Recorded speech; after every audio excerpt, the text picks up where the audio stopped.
Hey there, tech enthusiasts. Welcome back to our channel, where we make learning tech tricks fun and straightforward. Today, we're diving into a super handy tutorial, how to open Control Panel with Keyboard 2025. Whether you're troubleshooting issues, customizing your settings, or just want to speed up your workflow, known keyboard shortcuts can save you tons of time. Plus, in 2025, with Windows updates making things even more efficient, this method is more relevant than ever. Let's jump right in. First off, why use the keyboard?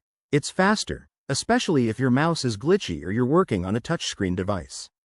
The most straightforward way is using the Run dialog. Simply press the Windows key plus R on your keyboard.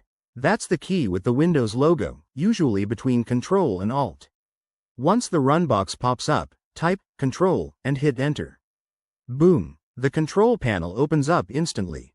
If that doesn't work for you, or if you're on a newer Windows version, try another method. Press the Windows key plus S to open the search bar, then type Control Panel and press Enter. This will launch it directly. For power users, hit Windows key plus X to bring up the Quick Access menu. Use the arrow keys to navigate to Control Panel and press Enter.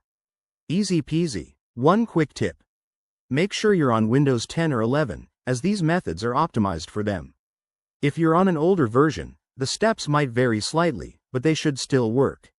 Also, if Control Panel doesn't appear, double-check that it's not hidden in your settings. Go to Settings, Apps, Optional Features and ensure it's enabled.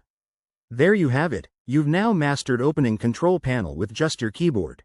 This little skill can make you more productive in no time. If you found this helpful, give it a thumbs up, subscribe for more tech tips, and drop a comment below if you have any questions or want us to cover more shortcuts. Thanks for watching, and see you in the next video.